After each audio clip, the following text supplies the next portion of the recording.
That's my good news. Madurai में एक ऐसी जगह है जहां कदम रखते ही वक्त जैसे ठहर सा जाता है। यह सिर्फ ईंट पत्थरों की कोई इमारत नहीं, बल्कि उस महामानव की यादों का बसेरा है जिसने हमें आज़ाद हवा में जीना सिखाया। हम बात कर रहे हैं मदुरै के गांधी मेमोरियल म्यूजियम की। करीब 60 साल से यह म्यूजियम बापू के जीवन की गौरव गाथा सुना रहा है। अब इसे फिर से सजाया संवारा जा रहा है ताकि आने वाली पीढ़ियां अपनी विरासत को करीब से महसूस कर सकें।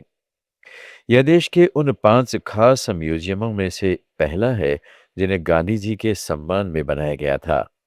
यूनाइटेड नेशंस ने इसे पीस म्यूजियम घोषित किया है, जहां आज भी बापू के बेखून से सने कपड़े रखे हैं जो उन्होंने अपनी शहादत के दिन पहने थे। 1959 में बना यह म्यूजियम अब एक नए रूप में हमारे सामने आने वाला है।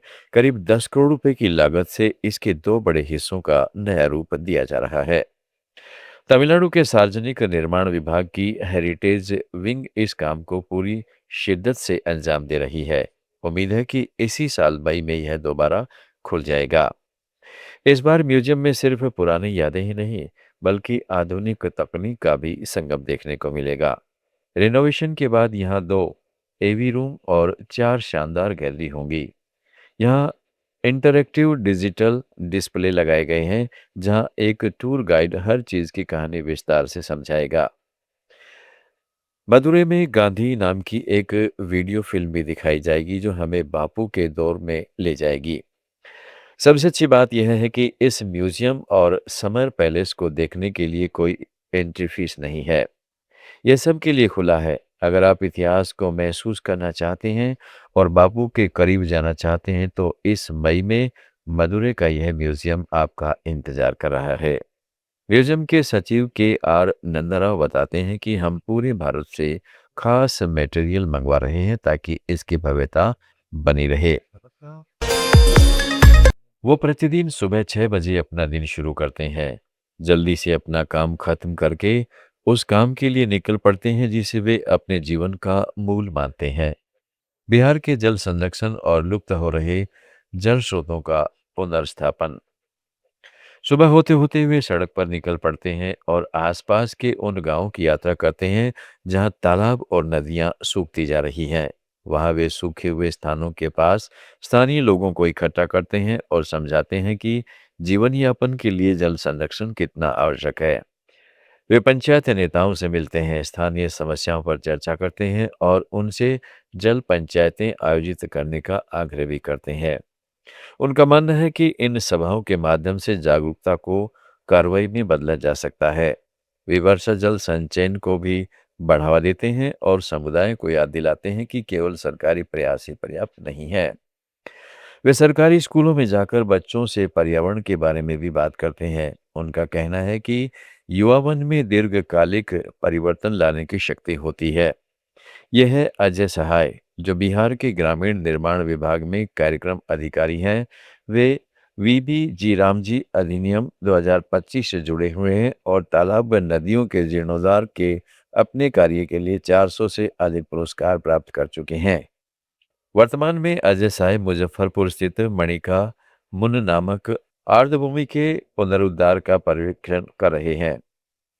उनकी यात्रा 1997 में तब शुरू हुई जब वे सिविल सेवा परीक्षा की तैयारी कर रहे थे। उस दौरान उन्होंने तत्कालीन अविभाजित बिहार के आदिवासी गांवों का दौरा किया। वहां उन्होंने घोर निरक्षरता देखी और कुछ करने का निश्चय किया। एक पुराने दोपहिया वाहन पर सवार होकर उन्होंने लोगों को वर्णमाला सिखाया, स्लेट बांटना और सीखने के लिए प्रोत्साहित करना शुरू किया। शुरुआत में प्रगति धीमी थी, लेकिन हार नहीं मानी।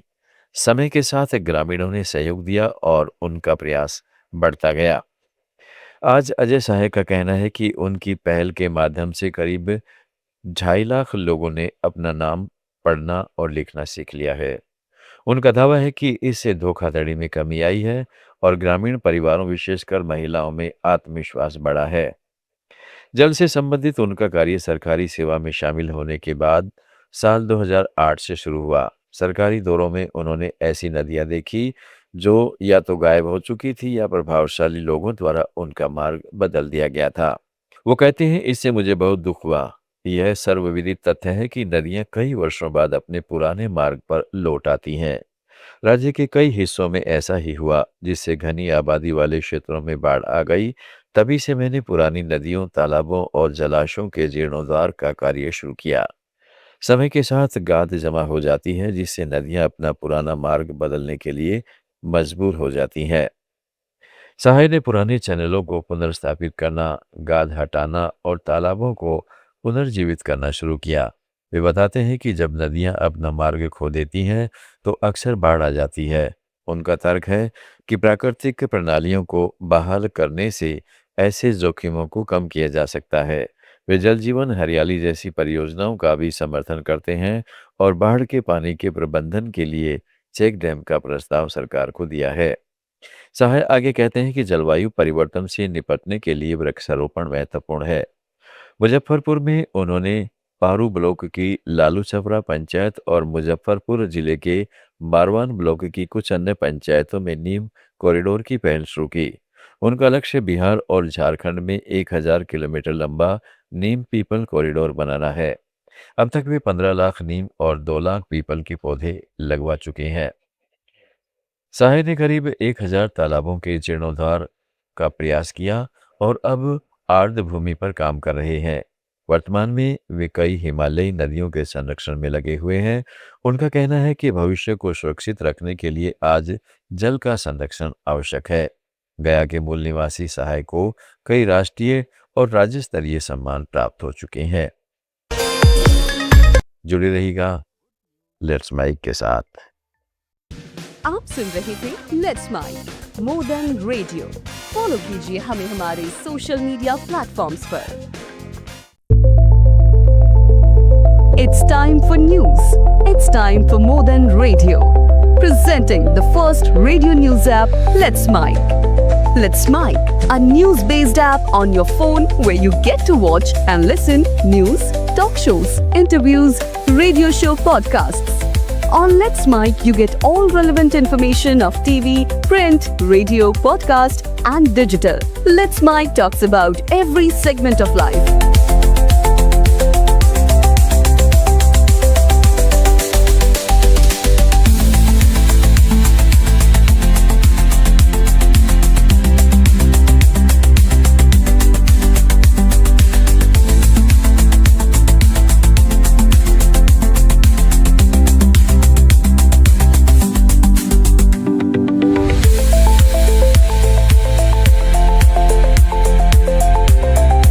Download the app now from Play Store.